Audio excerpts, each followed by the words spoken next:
இது தலப்பாக்கட்டி தம் பிரியாணி செய்ய போகிறோம். அதுக்கு தேவையான பொருட்கள்: சின்ன வெங்காயம், பச்சை மிளகாய், இஞ்சி, பூண்டு, புதினா, மல்லி, நெய், ஆயில், தயிர், முந்திரி, பட்டை, லவங்கம், ஏலக்காய், கிராம்பு, பிரியாணி இலை, கல்பாசி, மிளகாய், உப்பு, மிளகாத்தூள், மிளகுத்தூள். இதெல்லாம் பிரியாணிக்குள்ள மசாலா. இது பொடி பண்ணி பிரியாணிக்கு சேர்க்கணும்.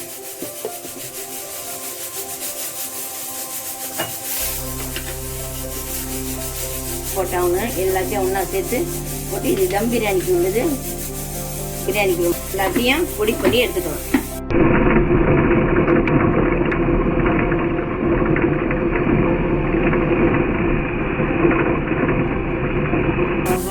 வெங்காயம், புதினா, மல்லி, இஞ்சி, பூண்டு எல்லாத்தையும் ஒன்றா அரைச்சிக்கணும். எல்லாத்தையும் அரைச்சி எடுத்து வச்சுருக்கிறேன். இந்த சாப்பாடு தாளிக்கும் போது இதை போட்டு தாளிக்கணும். எண்ணெய் ஊற்றிட்டு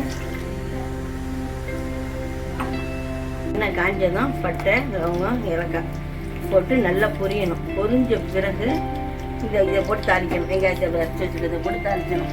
மசாலா நல்லா மறுவணும், நல்லா வறுக்கணும்.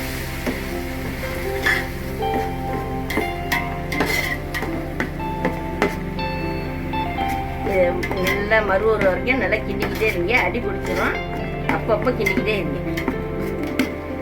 நல்லா மறுவணுன்னா 2 ஸ்பூன் நெய் போட்டுக்கோங்க. இது ஆப்ஷன் தான். சோறு தம் போட்ட பிற்பாடு நம்ம நெய் இன்னும் ஊற்றி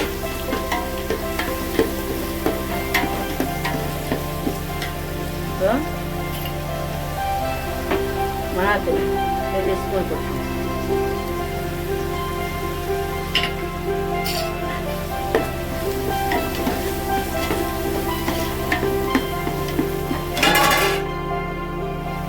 அது ஒரு 3 ஸ்பூன் போடும்.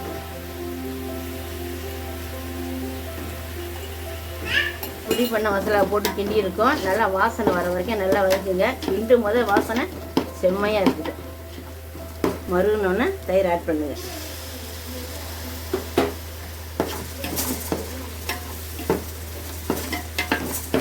இப்போ ஒரு கிலோ ஜீரக சம்பா அரிசிக்கு 2 லிட்டர் தண்ணி ஊற்றணும்.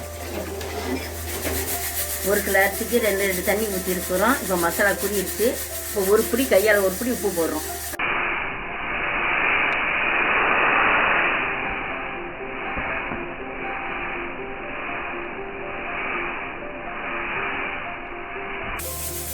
இது ஜீரக சம்பா அரிசி தலப்பாக்கட்டி பிரியாணி ஆக்குறோம். இது 20 நிமிஷத்துக்கு முன்னாடியே ஊற போட்டு கலஞ்சி எடுத்து வச்சுக்கணும்.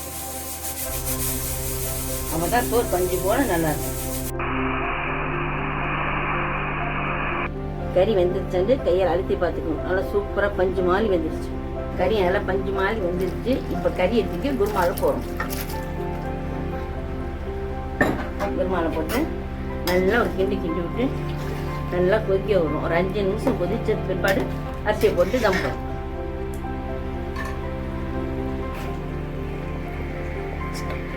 மசாலா நல்லா ஒன்று கூடிடுச்சு. அரிசியை போட்டுக்கோங்க.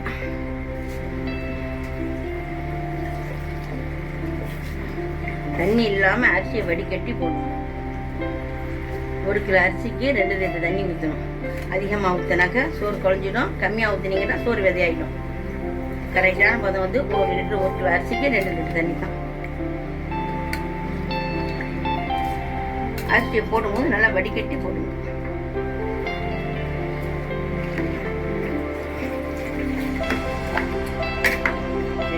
வாசனை கலக்கட்டு செம்மையா இருக்கு சாப்பாடு.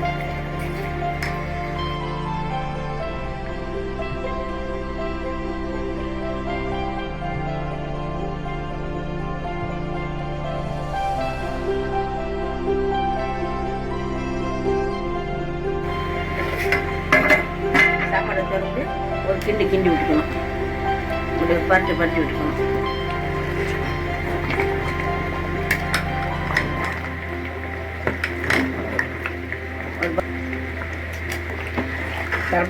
கலரை பார்த்தாலுமே தெரியும் உங்களுக்கு. தலப்பாக்கட்டி கலர் வந்துருச்சு பாருங்க. கிண்டும் போது நல்லா கிண்டி விட்டுட்டு இந்த மறுபடியும் இந்த மூடி போட்டு மூடி ஒரு 5 நிமிஷம் சிம்மில் வைக்கணும். சோறு பரண்டி வந்துடுச்சு, தம் போட போகிறோம். இந்த நேரத்தில் ஒரு எலுமிச்சம்பழத்தை புழிஞ்சு இந்த நெத்தில் போட்டு நல்லா சாப்பாடை பரட்டி விடணும். எலுமிச்சம்பழம் நம்ம தக்காளி போடுறது இல்லை, அதனால எலுமிச்சம்பழத்தை ஒரு எலுமிச்சம்பழம் போட்டால் தான் நமக்கு சாப்பாடு கலக்கட்டும். அதுக்கு பிற்பாடு நெய், நம்ம முன்னாடி 2 ஸ்பூன் நெய் போட்டிருக்கிறோம், இப்போ 2 ஸ்பூன் நெய் போட்டிருக்கிறோம். இப்போ சாப்பாடை நல்லா பரட்டி விடணும்.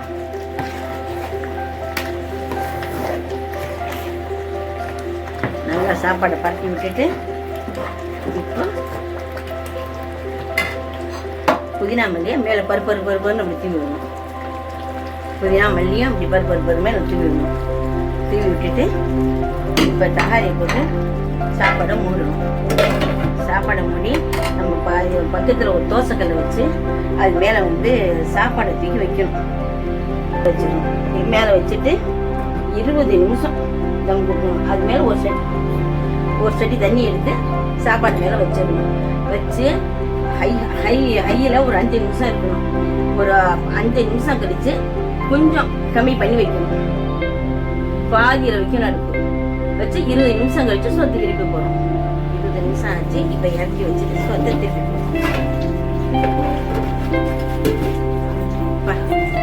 சூப்பராகிடுச்சு. திறக்கும் போதே வாசம் கிளம்பிட்டு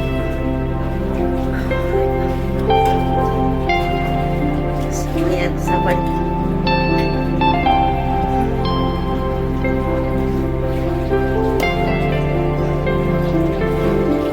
சோறு திருப்பும்போது சாப்பிடும்போது